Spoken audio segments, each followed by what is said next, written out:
السلام عليكم العائله ديالي، كي دايرين؟ لاباس عليكم؟ بخير؟ نتمنى تكونوا بخير وعلى خير. نتمنى هذا الفيديو يلقاكم 5 او صحه جيده ان شاء الله. فيديو جديد ونهار جديد.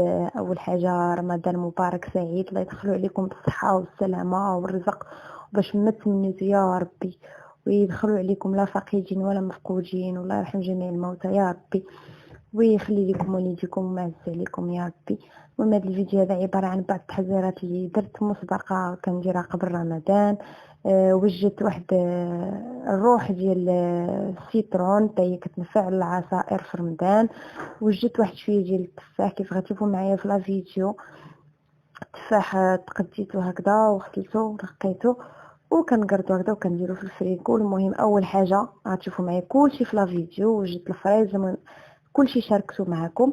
من اول حاجه رديت هنا واحد الطويجين، لانه هادشي بديتو بالليل. رديت واحد الطويجين هكذا للعشاء، رديتو كيطيب.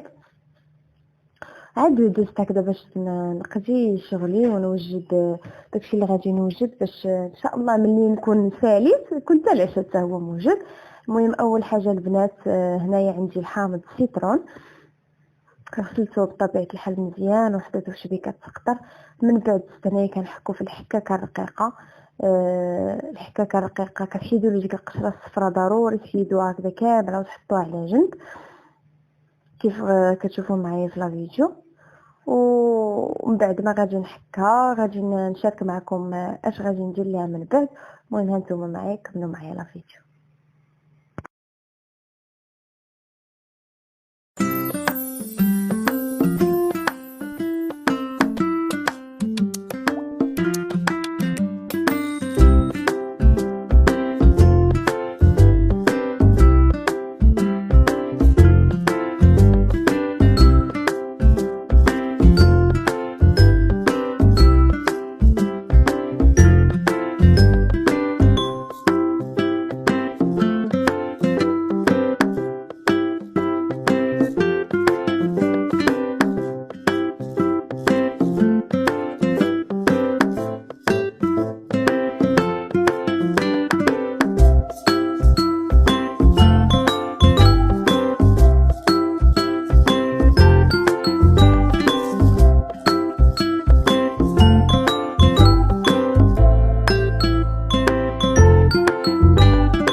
البنات هنايا من بعد ما طحنت حكيت هكذا ديك القشره، تحكوا غير القشره الصفراء كيف قلت لكم. بعد ما حكيتها غادي نحطها كذا على جنب، وغادي ندوز ان شاء الله باش نعصر هذا الليمون هذا الحامض. انا غنعصرو مزيان في العصاره، عاد من بعد نكمل معكم الطريقه.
صافي البنات، هو العصير ديال الحامض ديالي فاش من بعد ما عصرته غادي نصفيه ضروري البنات، لحقاش العلف وهاد اللب هذا كيطلقوا المرار في هما اللي كيطلقوا المرار في العصير. غادي نصفيه بحال هكذا فوق هاد القشره هادشي، ومن بعد غادي نضيف ليه السكر كيف غتشوفوا معايا في لا فيديو.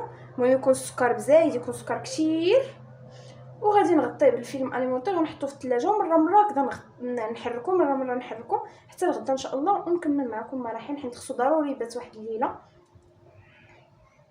هانتوما بس كيف كتشوفوا شتي شحال كيتصفى منه. انا بالعاني صفيتو فهاد الصفايه واخا صغيره، ولكن مع رقيقه ما غاديش دوز ليا حتى شي حاجه، غدوز غير الماء فقط. داكشي بس صفيت فيها.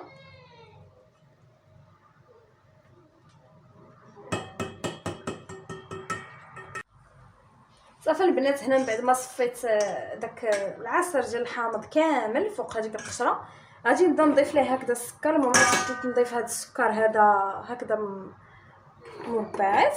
غنضيف السكر كثير البنات، ضروري يكون السكر كثير لانه راكم عارفين الحامض حامض بزاف. ومن بعد ملي كتبغيو كتهزوا منه مثلا غير القدر اللي بغيتو كترميوه في العصير، صراحه تيجي زوين، تيعطي واحد المذاق زوين. صافي البنات، المهم انا ضفت انا عيني ميزاني على حسب كل واحد شحال ديال الحامض. انا هنايا تقريبا 1 كيلو ديال الحامض، ضفت عيني ميزاني هكذا. صافي غادي نحركو كيف قلت لكم مره حتى يذوب هذا السكر، ونبقى نحركو. صافي تقريبا غنحطو في الثلاجه غيبات ليله كامله، ومن بعد ان شاء الله غدا نتلاقى معكم باش نكمل معكم الطريقه ديال الحامض.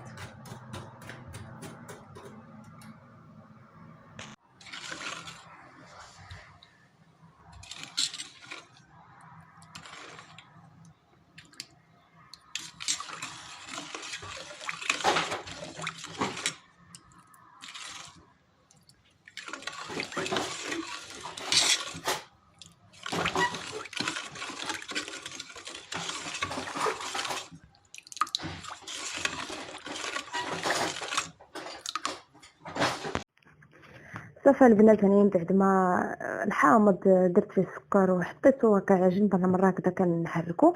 دزت هنايا من بعد ما غسلت التفاح حتى هو مزيان وحطيته حتى هو يقطر. دزت هكذا كنقردو. صح عاوني فيه راجلي تينقي ليا وتيحيد لي العلف، وانا تنقرد وتندير هكذا في البلاستيكات كيف غتشوفوا معايا. هذه الطريقه هذه اللي كنديرها للتفاح، كنديرها للبنان، درت حتى البنان البنات ما شاركتوش معكم لانه درت هو الغد ليه هو فريز. المهم درت هكذا التفاح حتى هو قرطو وحطيته في بلاستيكات. كتسطحوهم هكذا، كديروهم هكذا كتوركو عليهم حتى كيوليو مسطحين، وكتحطوا بلاستيكه فوق بلاستيكه فوق بلاستيكه، كتحطوهم هكذا شي فوق شي، ما يشدوش لكم ليسباس حتى ما بقاو هكذا مكورين تيشدوا ليسباس. من بعد فاش كتبغيو باش كيجمد وكتبغيو الكميه كتضربوا به هكذا واحد شويه، كتضربوا فوق البوطاج وكيتفرتس غير بوحدو كيف البنان كيف التفاح وكيف الفريز. هاد الطريقه هذه المعتمده عندي كنديرها دائما، وكنهز الكميه اللي بغيت كنهزها كنديرها في العصير. صافي البنات، هنايا من بعد ما بات ليا ليله كامله كيف قلت لكم في الثلاجه، مره هكذا تنحركو حتى كتلقاو ان السكر صافي داب، ما بقاش السكر كاع فيه. صافي هنا عندي هاد الشبيكه هادي فاش غادي نصفيه. هاد الشبيكه كتصفي ليا مزيان، غنصفيه في هاد الشبيكه باش يبقى ليا هاد القشور هادو، ومن بعد عاد غنعاود نصفيه مزيان باش يبقى غير الماء ديالو.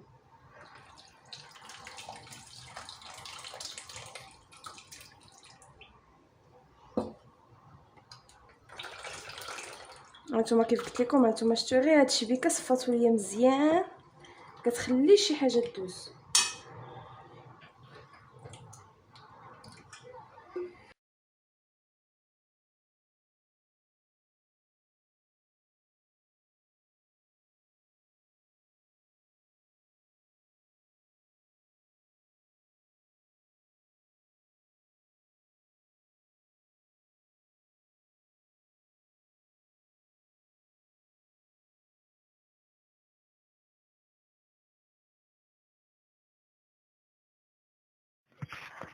صافي البنات، هنايا من بعد ما في الصباح فاش شاركت معكم الحامض وخشيته في الفريكو باش يجمد، درت هنايا كان كومونديت هكذا واحد الصندوق هكا ديال الفريز.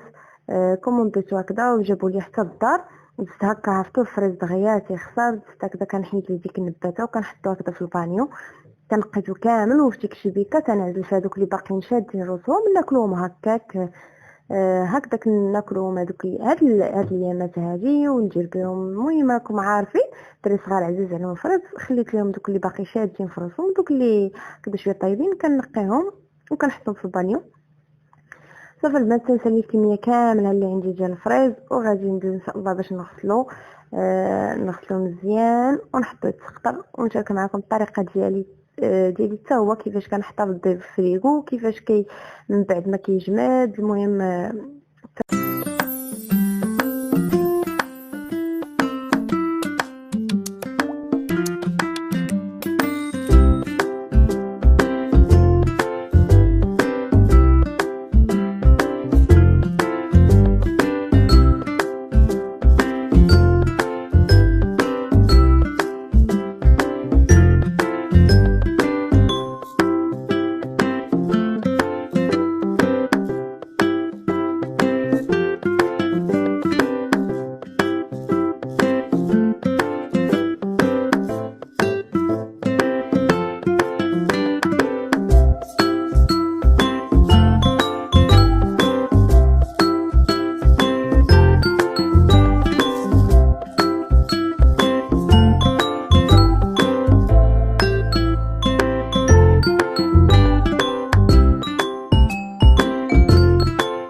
صافي البنات هنا من بعد ما غسلته وحطيت يقطر ومشيت قضيت شحال من شغل ورجعت انايا باش ملي يقطر مزيان رجعت انايا باش نديرو حتى في البلاستيكات ونديرو في الفريغو.